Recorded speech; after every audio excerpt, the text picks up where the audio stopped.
Je suis pourvu d'une clé, Oui, qui est la et clé du avec coffre. cette clé, on va ouvrir le coffre. Tu as pris la même machine à remonter le temps que Jules Verne? Absolument. Absolument. D'ailleurs, ce coffre est rempli d'histoire puisqu'il est fabriqué avec des planches de parquet de chêne que j'ai trouvées dans la rue. On va le voir, ce coffre, en Avec même grand temps qu'on plaisir. discute? C'est Avec des grand planches plaisir. de pin que tu as trouvées dans la rue, c'est ça? Des planches de chêne. Ah, De chêne, pardon, je n'allais quand même de pas chêne, de vous, chêne, vous d'accord. faire un coffre en pain. Très bien. Et pardon, hein, j'ai des limites, hein, je ne peux pas tout savoir. Pardon. Attends, on veut juste avoir le mécanisme et tout ce qui est partie forgée. Alors, la partie forgée, j'aimerais qu'on remercie tous Julien. Julien, qui est un ami forgeron. C'est un ouvrier en maintenance à la RATP. Et c'est lui qui m'a fabriqué le cerclage, ainsi que les hermines. Il y a des mots qu'il ne faut pas prononcer, mais bon, allons-y. Comment? C'est pas grave. J'ai pas... Non, vas-y. D'ailleurs, les hermines ont été faites avec des tôles de récupération qui viennent de la RATP.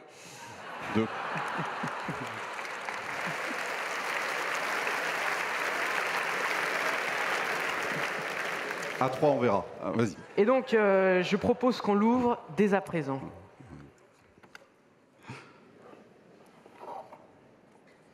Mais c'est pas fini. C'est pas fini.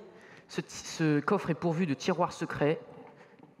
Il n'y a que toi qui peux l'ouvrir, en fait. Exactement, ça nécessite une technique précise. Seul le maître est pourvu du savoir-faire. C'est Fort Boyard, en fait. Et voici. Waouh. Quand tu as commencé le coffre, tu avais le plan de ce que tu allais réaliser ou pas? Absolument pas. C'est justement la particularité de ce coffre, et ce coffre qui est un peu à l'image de ma vie. Il n'y a pas de plan. Non, dit comme ça, oui. Non, mais...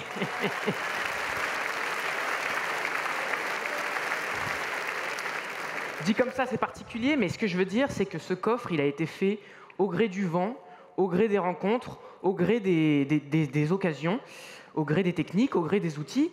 Et par exemple, je pourrais me dire, oui, mais si à 2 ans et demi, je n'avais pas trouvé ces planches de parquet dans la rue, si ça se trouve, ce coffre, il serait moins bien. Mais précisément, ce que je veux incarner, c'est cette idée que si j'ai trouvé ces planches de parquet, c'est pas par hasard. Si j'ai rencontré Julien, d'ailleurs, qui est une rencontre assez particulière, c'est pas par hasard, c'est parce que ce coffre, il devait être comme il est. Là, ce que tu nous racontes, c'est ta vie en même temps? C'est-à-dire qu'en fait, tu n'as pas de plan pour faire le coffre, mais tu n'as pas de plan dans ta vie non plus, en fait. Alors, j'avance à tâtons, Ouais. mais ce que je veux incarner, justement, c'est cette idée que de faire confiance à la fortune, en fait. À la fortune au sens le sort.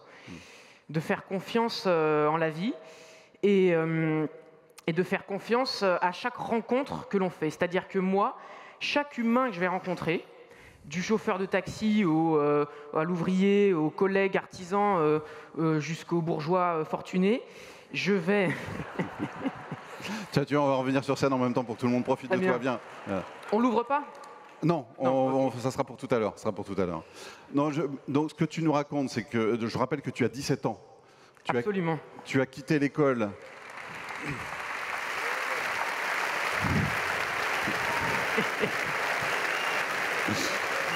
Tu as quitté l'école en pleine année scolaire, en 2020, donc quelques mois après le confinement. 2021 ? Non, 20, je crois. 20, pardon. 20, après le confinement. Tu étais en début de lycée. Exactement. Tu as quitté l'école. Voilà. Est-ce que tu avais un plan, comme pour ton coffre derrière, ou tu n'avais pas de plan? Tu ne savais pas ce que tu allais faire derrière? Précisément, moi, ce que je veux, le message que je veux transmettre, c'est que, par exemple, moi, les enfants que je rencontre, je ne leur demande pas ce qu'ils veulent faire plus tard, je leur demande ce qu'ils font au présent. Et je leur demande quel est leur objectif à très long terme et qu'est-ce qu'ils engagent au présent pour atteindre cet objectif. Et précisément, je suis opposé à cette injonction de dire aux enfants... comment expliquer? Il y a une injonction qui vise à dire si tu ne vas pas à l'école, si tu ne fais pas telle chose, tu vas rater ta vie. Le problème, c'est que comment expliquer? Ces gens-là, tu veux pas qu'on se sente enfermé, c'est ça? Exactement. Dans un chemin tout tracé. Exactement. Et donc précisément, ce coffre, comme je l'ai dit, j'ai fait confiance, quoi. Et donc, il y a eu quelques frictions, même si tout s'est bien passé avec APM, parce que c'est vrai que moi, mon organisation est un peu chaotique, un peu hasardeuse. j'avance, je fais plusieurs pas de côté. Tout va bien. Et c'est vrai qu'à APM, c'est très officiel et mais il y a une grosse organisation. Vous êtes très officiel. C'est un peu ce qu'on ressent effectivement quand on vous regarde tous. Vous être très officiel. C'est vrai. Mais c'est bien pour les... Juste, Martin, tu dis « je n'ai pas de plan pour le coffre ». Mais entre ne pas avoir de plan pour un coffre et de ne pas avoir de plan quand on quitte le lycée, le début de lycée à 15 ans, c'est pas tout à fait la même chose. Qu'est-ce qui n'allait pas dans l'école? C'est un peu ce que tu racontes tout à l'heure, si tu te sentais enfermé, un parmi d'autres, pas assez considéré. C'est exactement ça. Moi, mon angoisse et ma phobie, ça a toujours été d'être 1 sur 30. D'être, si vous voulez, dans une classe, il y a un corps, le professeur et 30 élèves. Et dans une classe, on est en quelque sorte un 30e de corps. C'est-à-dire que si on veut se lever et crier, on ne peut pas, quoi. Et là, par exemple, je pourrais, ce serait compromis, mais en quelque sorte, j'ai cette liberté. Et moi, ça a toujours été mon angoisse, tout ce qui est voilà, l'armée, ce genre d'ambiance.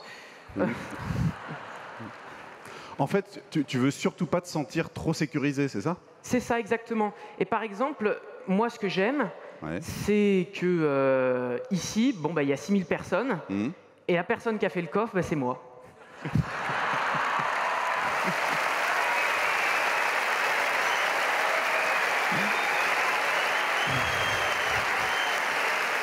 C'est apprécié. Comment? C'est apprécié, t'as vu, hein? Ça a été apprécié. Ton but, c'est de jouir de la vie, en fait. Non, je suis pas dans cet hédonisme. Moi, j'ai des objectifs. Ce dont je me rends compte, c'est que comment expliquer? Il y a des gens dont je fais partie, dont tu fais partie, qui possèdent une chance, un privilège de pouvoir allier dans leur vie un épanouissement professionnel et un épanouissement général. Et je connais plein de gens comme ça. J'ai une amie qui est conteuse. Alors, c'est pas la personne qui vient d'intervenir précédemment, c'est une autre. Vous me confirmez, Delphine? Après peut-être, mais pour l'instant. D'accord. Exactement, avec grand plaisir. Et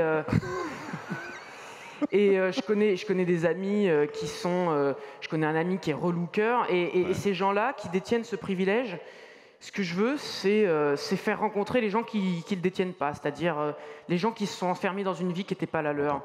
Et moi, en tant qu'artisan, j'ai la chance de rencontrer des collègues artisans, graveurs sur métaux, forgerons, scieurs.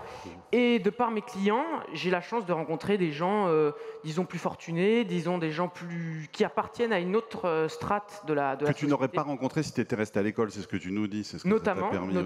Aussi. Et ce que je veux, c'est créer un pont entre ces gens-là, en fait. Et je pense que toi aussi, en tant que journaliste, tu as ce privilège de rencontrer beaucoup de gens. Oui. Et c'est un privilège que peu de gens ont, de pouvoir effectivement détenir cette richesse, être pourvu de cette richesse de pouvoir mettre en commun plusieurs personnes. Voilà. Martin quoi? Président. Martin président. Ouais. Pas tout de suite. Mais ça va peut-être bientôt changer. Alors, est-ce que... J'ai regardé la définition de marginal. Et la définition du Larousse, c'est quelqu'un qui vit en marge de la société, organisé, parce qu'il refuse de se soumettre aux normes. Est-ce que ça te va comme définition, ça? En marge de la société, non. Et puis, les normes, moi, je ne suis pas opposé à la règle en soi. C'est-à-dire que j'estime qu'il y a des règles qui ont été mises pas par hasard. Pour qu'on vive ensemble. Les sanctions sont adaptées au bonheur que procure le fait d'enfreindre cette règle.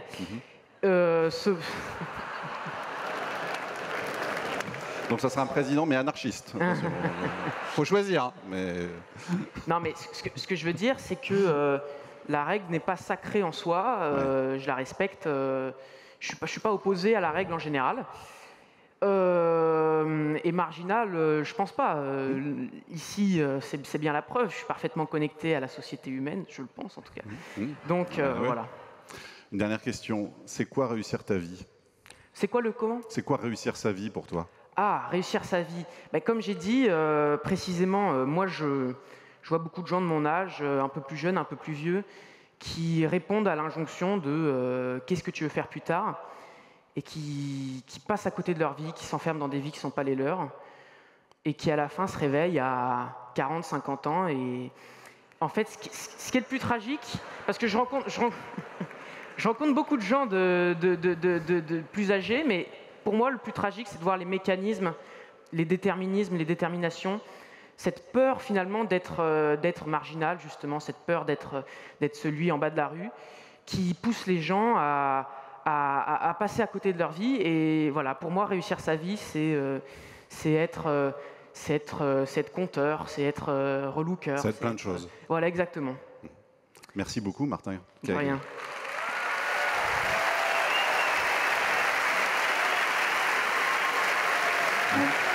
Martin Kegel.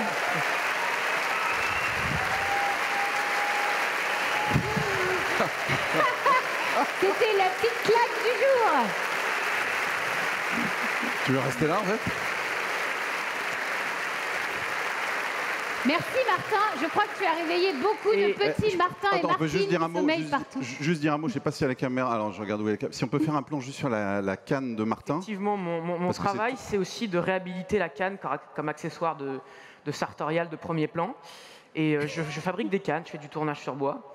Et je voulais aussi inviter les gens à écouter le podcast de l'APM que j'ai enregistré hier après-midi et dans lequel je développe beaucoup plus parce que c'est quand même 1 heure de podcast et donc j'invite tout le monde à regarder ce podcast. Voilà. Vous pouvez vous picouser à Martin ce week-end. Merci Martin, merci beaucoup. De rien. Merci. À bientôt. Merci.